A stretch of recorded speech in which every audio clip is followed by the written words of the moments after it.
This is Jeff Davis with the Alignment Podcast, where we explore sales and marketing alignment strategy for B2B businesses. Make sure to visit jeffdavis2.com for all things alignment. Now let's talk about how to create togetherness. In this episode, I had the pleasure of speaking with Ted Corbeill, accomplished military veteran and business development professional.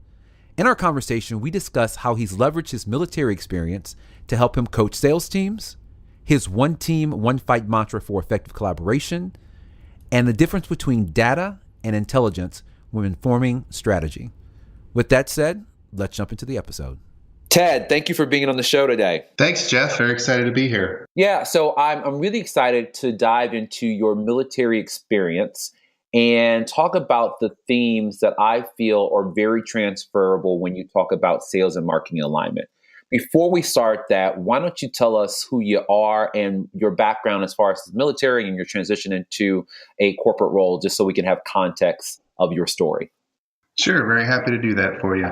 So I'm a recently retired Marine Corps intelligence officer, and I've been leveraging my military experience to build and lead innovative sales enablement programs to drive revenue growth through data-driven insights, business innovation, and collaboration. So I did 23 years on active duty, retired in 2015, and now I've entered a second career in sales and sales enablement. So I did 1 year of sales for a systems integration firm specializing in industrial automation. Then I was recruited by Hewlett Packard Enterprise last year to come and build a new client acquisition program, leveraging my military intelligence experience and targeting experience. Unfortunately, I was spun off in April when we formed DXE Technology. And now I've kind of bounced around a little bit. I was initially with our inside sales team doing sales strategy and designing sales campaigns for them before I joined our U.S. public cybersecurity practice recently in August. So in your opinion, what skill set do you think that you use the most from your military experience to your current role as it pertains to aligning sales and marketing teams? So as you heard from my brief introduction, I've had a wide range of experiences already in a short amount of time.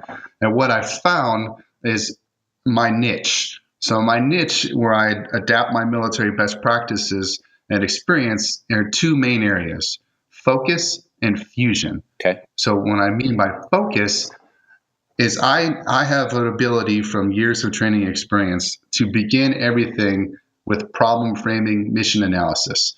So I do the work up front to identify what the desired outcome is, and then I backwards plan to ensure success. And I focus on execution level details. So it's not just high level strategy, it's all the way down to the tactical level. What are the execution level incremental steps we need to get to the desired end state? And the second area is fusion. So that's where my background as a military intelligence officer comes in. I have the ability to gather and prioritize information requirements, and then based on those requirements, I synthesize timely, accurate, and relevant data into actionable recommendations. Once again, I don't just compile data and hand it to someone. I do the assessment and I provide actionable recommendations. So where I add value is the focus into fusion, execution level planning, and actionable recommendations. So I like this theme of fusion. So let's dive into that a little bit, because I think where many people are challenged, or many groups are challenged, is the data. And so stereotypically in misaligned organizations, sales and marketing are operating from two data sets. There is no crossover. Let's first talk about the importance of good data, and then let's go on to the difference between data and insights. So tell me, from your perspective, how critical is it for the sales and marketing team to have just good data? Hey, we have an expression in the intel community: garbage in, garbage out, right? If you're doing data-driven decision-making and data-driven insights, if you're starting with bad data, then your recommendations and your insights are going to be bad, which is worse than no insights at all. Yeah. The good data is absolutely critical. Do you have any data points or metrics that you stereotypically see that are really indicative of business success that should definitely be on somebody's radar as they're aligning their teams? Yes. I mean, you want to have your metrics driven by requirements. So in the intel business, people think that all data is good, and the more data, the better. but that's not the case. It needs to be timely, relevant, and accurate data to really provide that value. So everything for me starts going back to my military background. It starts with requirements driven. What is the decision you're trying to make? What is the action that I'm trying to support? And what is the information that you need so that I'm giving you timely, accurate, and relevant information to drive your decision and drive your operations. So it's important that you start from a requirements driven approach first. Yeah, I like that. Timely, accurate, and relevant. And I would add to that, how do you help us understand the difference between data and insight or data and intelligence? What is that delineation? So for me, the delineation is, like I said, making it relevant to what you're saying. So for example, if you said, hey, Ted, I'm moving to Dallas area. I would like to buy a house for my family. And I gave you the listing of every house for sale in the state of Texas. That's not going to help you, right? Data, to be useful, it needs to be processed and put into context. So it needs to be timely, accurate, and relevant to the decision you're trying to make, or else it's counterproductive. So you don't just want to inundate someone with all the data you can possibly find. So at the end of the day, someone's going to have to synthesize, go through that, distill out the data points, and then fuse that together into a picture of what's actually going on. And that's what my military background comes from. When I use the term fusion, we have lots of disparate, unique data sources in military intelligence communities. So we have imagery intelligence, and we have signals intelligence, and we have human intelligence. My job was, what is the information you try to need? And I piece all those together, and I provide you an actionable recommendation based on all of the sources of information I did. When I'm supporting sales, the same thing happens, right? We have competitive intelligence. We have marketing intelligence. We have business intelligence. We have all this data, and sometimes we throw them out there on all these random SharePoint sites, or we put out standard reports, and we ask the sales reps to find all that data and then synthesize it to a point of view for their sales pursuit. I do that, by creating a fusion center. I take all that information based on the sales team's requirements. I pull out the applicable, timely, accurate, and relevant information from marketing, from competitive intel, from business intelligence, and I make an actionable recommendation on how they should best engage that customer, whether it be a net new logo pursuit or an existing customer. So that's the difference between just inundating people with data, or even just putting it out there and say the data's out there, go find it, into actionable recommendations based on that fused insight. So it sounds like as we engage with organizations that are looking to align, sales and marketing, it really is trying to move people from just being quote unquote data driven to insights driven. That really is, it sounds like from what we're talking about, is the goal. So having all these different sources of data and having all these, marketing automation and all these things is great. But if we can't figure out what the story is in that data, then it sounds like it may be either just useless or noise. Exactly. I mean, the most important part is, what do you take away from the data? Yep. So you can have data-driven decisions, but if it's not focused, then it's not useful. So I used to tell my Intel Marines, you can do all the research in the world, but if you can't convey it to the customer, right, in a orally or in writing in a clear manner by which they can use it, then you haven't done your job and you've wasted your time and theirs. So we tend to give these sales reps and sales teams all of this data and say, go for it. But at the end of the day, someone's got to decide how to use it. So if we can do that for them, they can focus their time and efforts on what they do best, and that's sales-related activities with the customer. Yeah, I really like that. So let's transition into talking about collaboration. So when I learned about you and read your background, one of the things that popped out to me is that, the military is really good about getting people on the same page, all focused on one vision. Help us understand what it takes to really get people to collaborate well that may have different skill sets, may have different backgrounds. How do you do that? It comes down to culture and mindset. So in the military, especially in the Marine Corps, we have a team first mentality, right? So we're trained from the very get-go in our initial entry level training and our onboarding, if you will. That's all about one team, one fight. You win together and you lose together. And in our philosophy, our warfighting philosophy, we have something referred to as the main effort and the supporting effort. So the main effort is the primary bid for success, and everyone else is a supporting effort, which means everything you do, every decision you make, you're trying to do what you need to do to best support the main effort. So when I relay that to a sales context, and sales enablement or marketing, I view the sales is the CEO's primary bid for success to hit his revenue goals. Everyone else is a supporting effort. So if we come at it from that standpoint, from a one team, one fight, that their mission, their revenue targets is our mission, and then it helps drive your actions to be more purposeful. And the last thing is we have shared goals. Like I said before, our mission is everybody's mission. So that if we win or we lose together, so if it comes from a cultural and a mindset perspective, that's why you have high performing collaborative teams in the military. I like that. And I like the concept of this main effort and supporting effort. And so my time as a marketer, I always, and I never obviously called it this, but I think this is really great context. The main effort is to achieve our revenue goals across sales, across marketing, whoever it is. We should have that one number that we're all driving to. And then the secondary effort is everything that I'm doing from strategy and tactics and all that stuff to make that happen.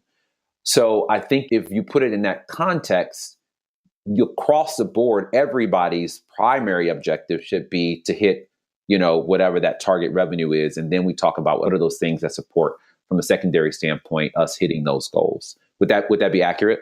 No, that is right on. That's exactly my approach now in my new career, is looking at it from that standpoint, right? You have revenue goals, which are the business objectives, business goals. And then you have sales objectives, and then you have sales related activities.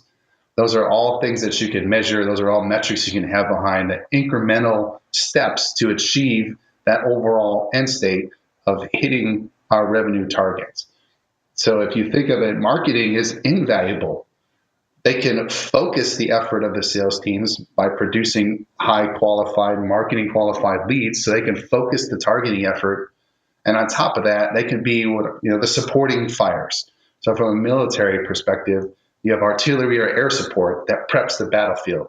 Just imagine if not only did you identify highly qualified leads to focus the sales efforts, but on top of that, you prepped it with messaging.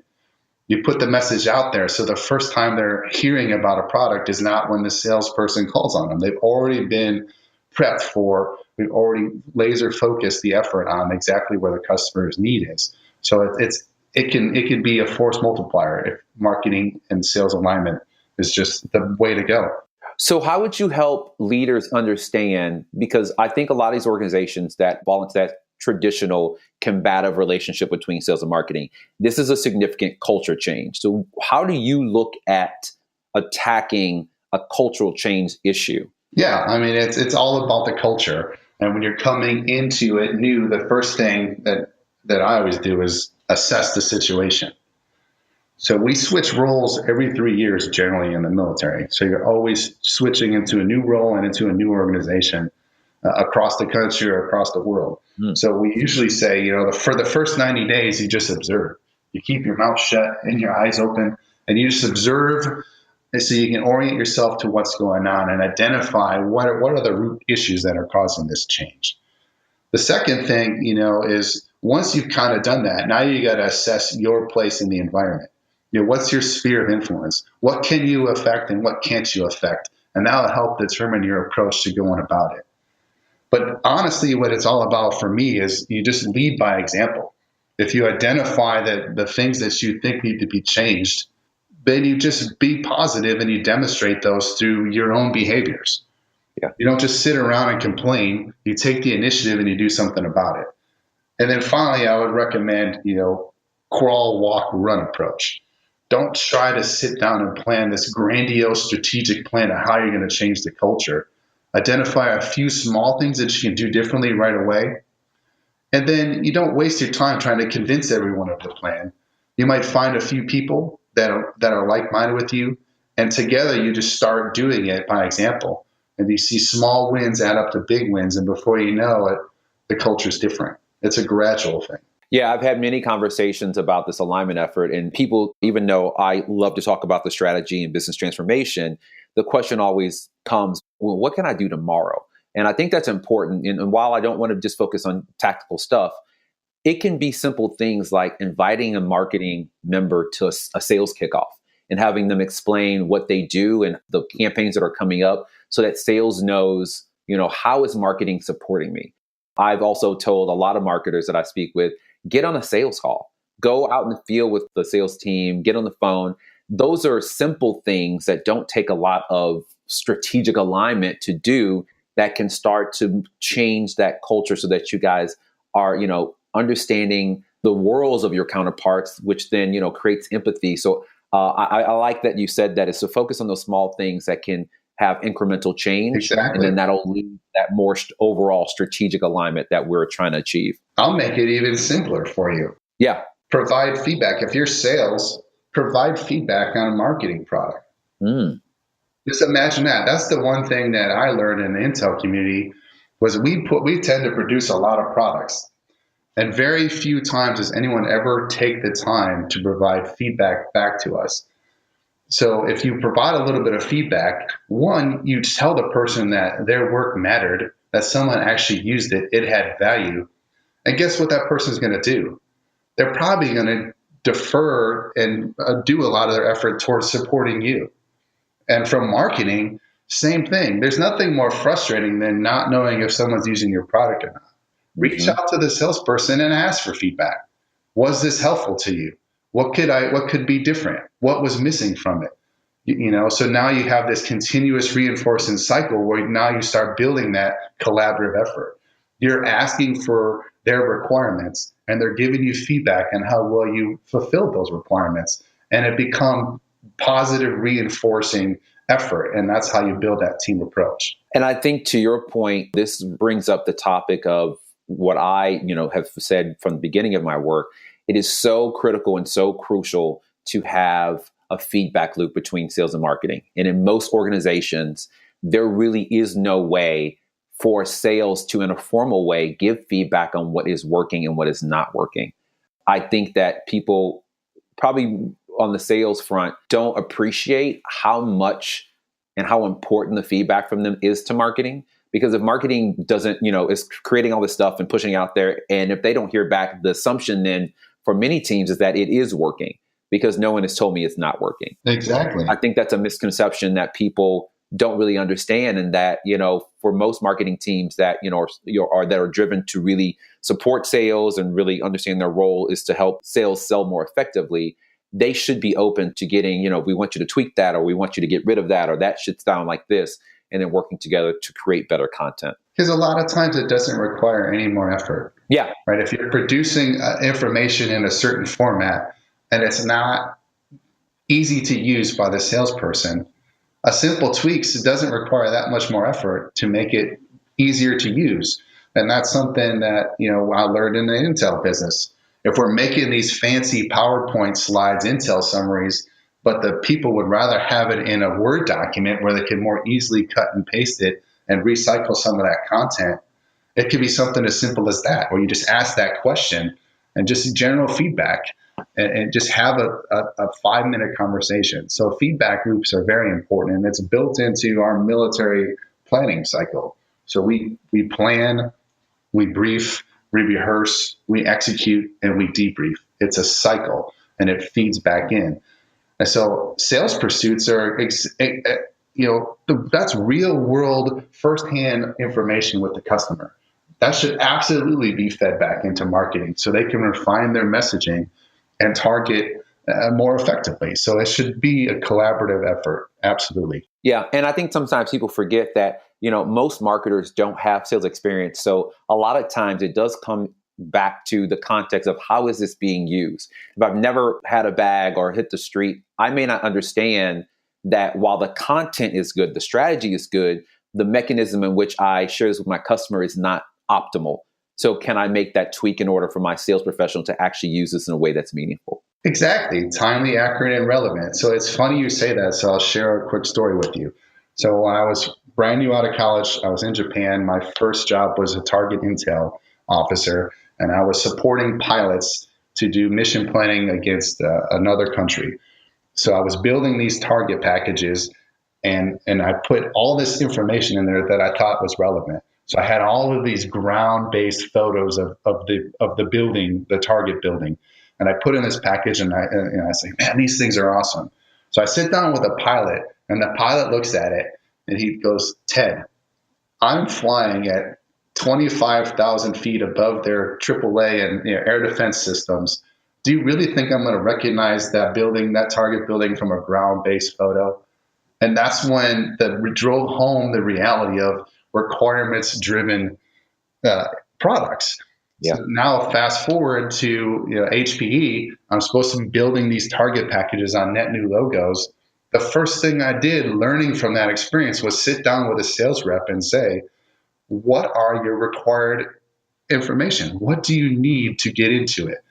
They don't need all of this high-level company information.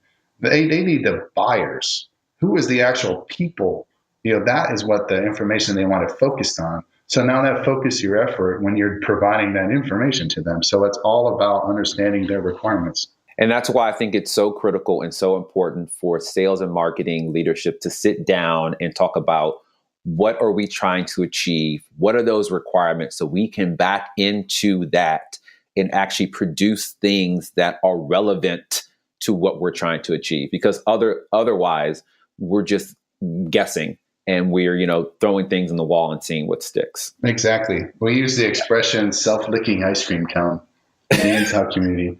When you're making all these fancy Intel products for Intel's sake and no one's using them, we just refer to that as the self-licking ice cream cone. I like it. I had never heard the expression before, but I like it. So with the little time we have left, I just want to ask you if there is one theme or thing that you want executives, leadership to keep top of mind as they're trying to better align sales and marketing, what would that be? My key takeaway is no one doubts the value of the alignment between sales and marketing. I don't think anyone argues with that. So my key takeaway for executives that want to move forward with an alignment project is simple. Inspect what you expect. You have to drive that alignment from the top. If that's what you want, then you need to give clear guidance and expectations that that's what you want. You have to incentivize good behaviors, and then you need to hold people accountable for not doing it. It's straight up leadership 101. I love it. Well, Ted, I really, really enjoyed our time together today. I think that your insights from being in the military for as long as you have, I think is extremely useful. And I hope that leadership, as well as others in the organization, take away what I took away as far as helping us better align sales and marketing. So thank you for your time. Thank you, Jeff. Thanks for listening to the episode. Don't forget to visit me at jeffdavis2.com and follow me on Twitter at Jeff_Davis2. Did today's conversation resonate with you? Then share with your colleagues to help the Alignment Podcast grow.